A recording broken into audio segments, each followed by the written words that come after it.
गो उत्पादों की धूम मच गई।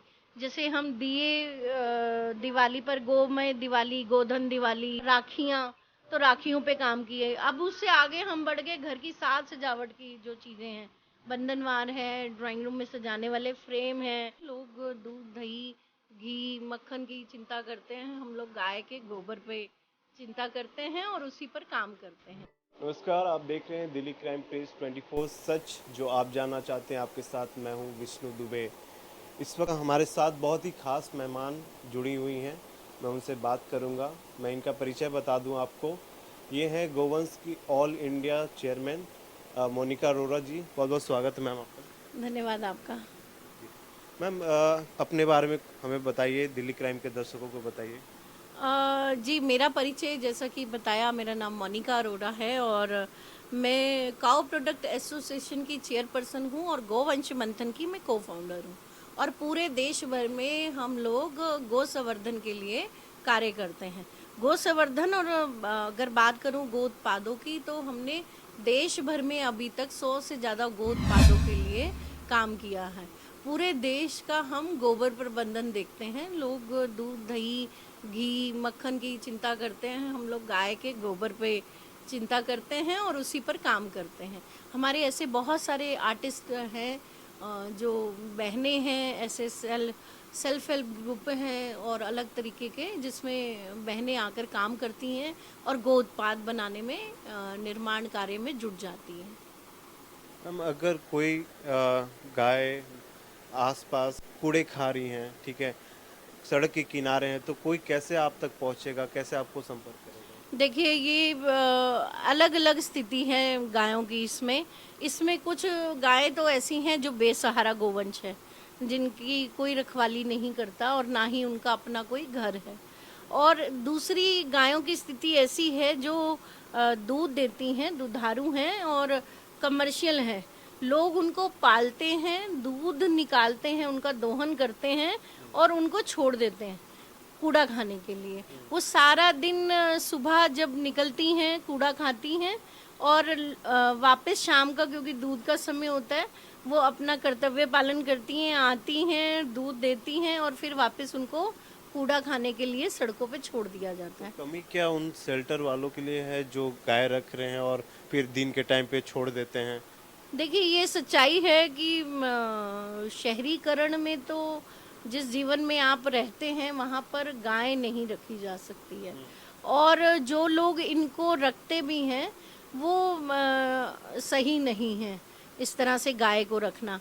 गाय का निश्चित रूप से एक स्थान होना चाहिए और वो जो स्थान है उसका, वो है किसानों का घर। जो शहरों से लगे हुए गांव हैं, उनको हमें प्रेरित करना है कि वो किसानों के घर में पलें और वहीं से उनका दूध का उपार्जन हो, जो शहरों तक पहुंचाया जाए।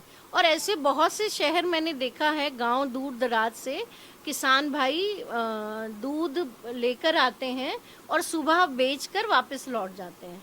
और ऐसा भी है जहाँ पैकिंग मिल्क भी मिलता है। बड़ी बड़ी कंपनीज हैं जो दूध की, जो दूध के उत्पाद, दूध बेचती हैं। तो ऐसे भी है। और अगर आप सीधे तौर पे गाय का दूध ही पीना चाह रहे हैं, इच्छा रखते हैं कि देसी गाय हो, आपकी ज़मीन अपनी है, आपके पास साधन उपलब्ध है, तो आप निश्चित रूप से गाय पाल सकते हैं। दिल्ली में अभी फिलहाल कितने गाय सेवा समिति एक्टिव मोड पे हैं जो इस स्तर पे काम कर रहे हैं? देखिए, ऐसे मैं आपको टिप्स पे बता पाऊँ ऐसा तो मैं नहीं कह पाऊँगी, क्योंकि कुछ रजिस्टर्ड हैं और कुछ रजिस्टर्ड नहीं हैं। और दिल्ली की बात है, लगभग पूरे देश में 19,000 गौशालाएँ हैं। और अभी जितनी मेरी दिल्ली के संपर्क में आई हैं, वो 500 के करीब ऐसी गौशालाएँ हैं जिनको मैं पूरे दिल्ली और बाहरी दिल्ली का जो क्षेत्र है, वहाँ जो गाँव में भी गौशालाएँ हैं, उनको मैं, मेरे संपर्क में बने रहते हैं निरंतर। 500 ही होंगे, ये दिल्ली एनसीआर अगर आप जोड़ लें तो ऐसे। अच्छा, इस फील्ड में कोई आना चाहेगा, कोई गाय माता का सेवा करना चाहेगा, तो किस किस परिस्थिति से मतलब उसे गुजरना पड़ेगा जो इस फील्ड में आना चाहेगा, गाय को रक्षा करना चाहेगा? देखिए, ये आपने बहुत अच्छा मुझे एक पॉइंट दिया है बात करने के लिए। अभी सोशल मीडिया का दौर है, और आप देखेंगे कि आईआईटीएन जो युवा पीढ़ी है वो भी अभी मैंने ऐसे कई सारे बच्चों को देख लिया जो आईआईटीएन हैं, बाहर से पढ़े हैं, कुछ हमारे देश के हैं। उन लोगों ने बड़ी से बड़ी जॉब को ठुकरा कर आप गौवंश को पालने में आ गए हैं। आपने गौशालाएं बनाई हैं, एक मॉडल सेट कर दिया है उन्होंने गौशालाओं का, जिसमें वो गौ संवर्धन भी कर रहे हैं, जैविक खेती भी कर रहे हैं, गौ उत्पादों पे भी काम कर रहे हैं। और उसके लिए उन्होंने किस तरह का मॉडल सेट किया है वो अपने आप में अद्भुत है। तो ये तो खैर बहुत ज़्यादा हम गहराई में बात करेंगे तो वो तो बहुत समय लगेगा, लेकिन मैं आपको बता दूं इसके लिए हमारी जो सरकार है, मेरा जो डिपार्टमेंट है, मैं जिस रूप में कार्य करती हूँ, हमें बहुत सारी सरकार समय समय पर योजनाएं ला रही है पशुधन की, पशुधन को बढ़ाने के लिए उसके ऊपर लोन दिए जाते हैं और उसमें उनकी मदद भी की जाती है। ज़रूरी नहीं है कि आप बैंक से ले रहे हो, आपको सीधा डिपार्टमेंट और मंत्रालय से भी लोन मिल जाता है। और उस लोन को जो देने की अवधि है वो ऐसा नहीं है कि बहुत सीमित है, बहुत अच्छा समय है। उसका जो ब्याज है, ब्याज दर है, वो भी बहुत निम्न है। कोई ऐसा भी नहीं है कि बहुत ज़्यादा आपके ऊपर बर्डन आ गया। तो एक अपने आप में ये काबिले तारीफ बात है। और अभी तक तो बहुत अच्छा काम होने लगा है।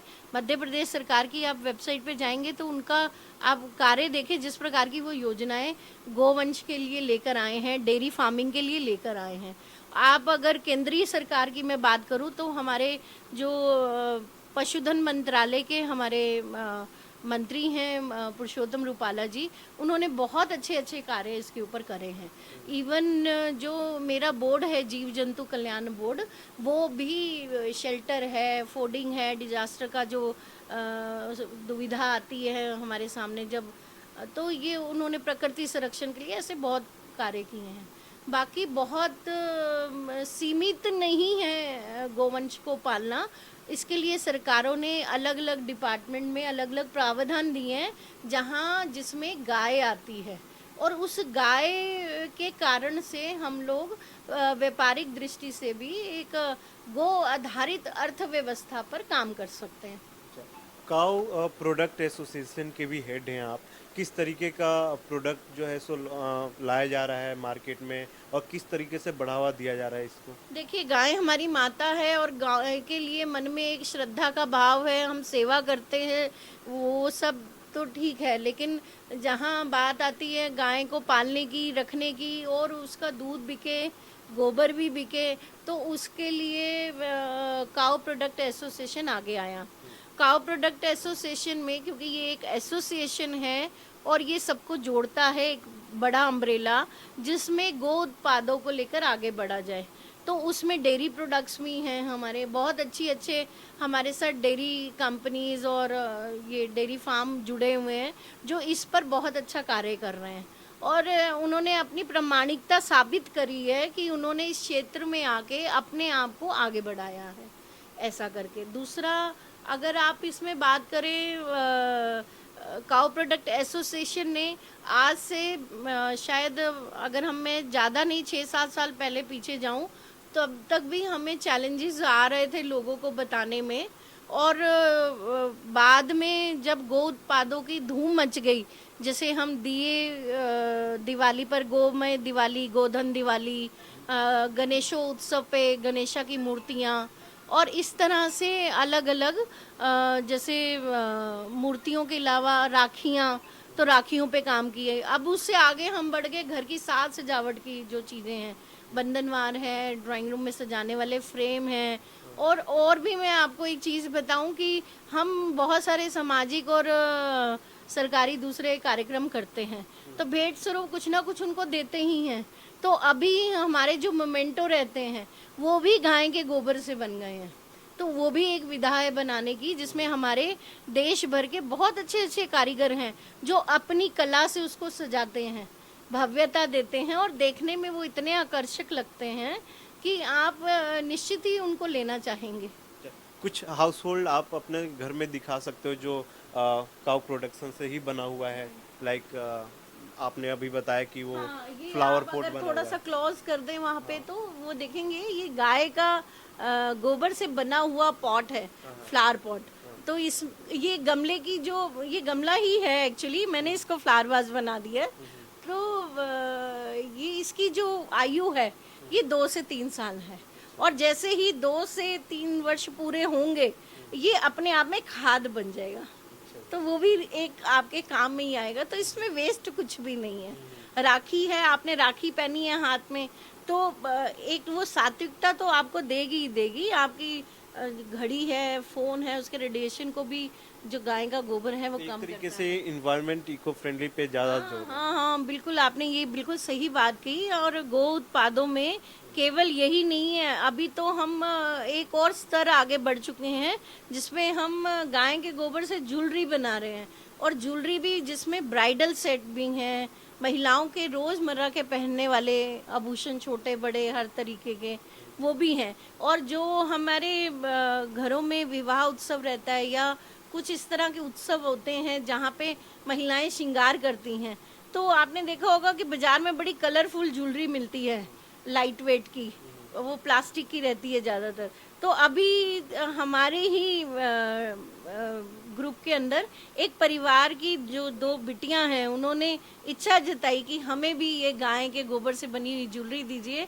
उस बच्चे की शादी थी और मेहंदी वाले दिन और हल्दी वाले दिन उसने उस ज्वेलरी को ही पहना, और वो देखने में लग रहा था कि जैसे उसने गोल्ड का कोई सेट पहना है। तो अभी तो बहुत सारी चीज़ें मेरे पास उपलब्ध नहीं है इस समय, लेकिन हाँ मेरे घर के ओरे में और मेरी दैनिक जो रोज़मर्रा की चीज़ें हैं उसमें आपको बहुत सारे गो उत्पाद मिलेंगे। बहुत बहुत शुक्रिया मैम हमारे साथ जुड़ने के लिए। तो बहुत बहुत धन्यवाद। और इस पहल पे आपकी क्या प्रतिक्रिया है, आप हमें कमेंट बॉक्स में जरूर बताएं। इस तरह की तमाम खबरों के लिए आप देखते रहिए दिल्ली क्राइम प्रेस 24। इस खबर को लाइक करें, शेयर करें और इस तरह की तमाम खबरों के लिए दिल्ली क्राइम प्रेस 24 को सब्सक्राइब करें। धन्यवाद।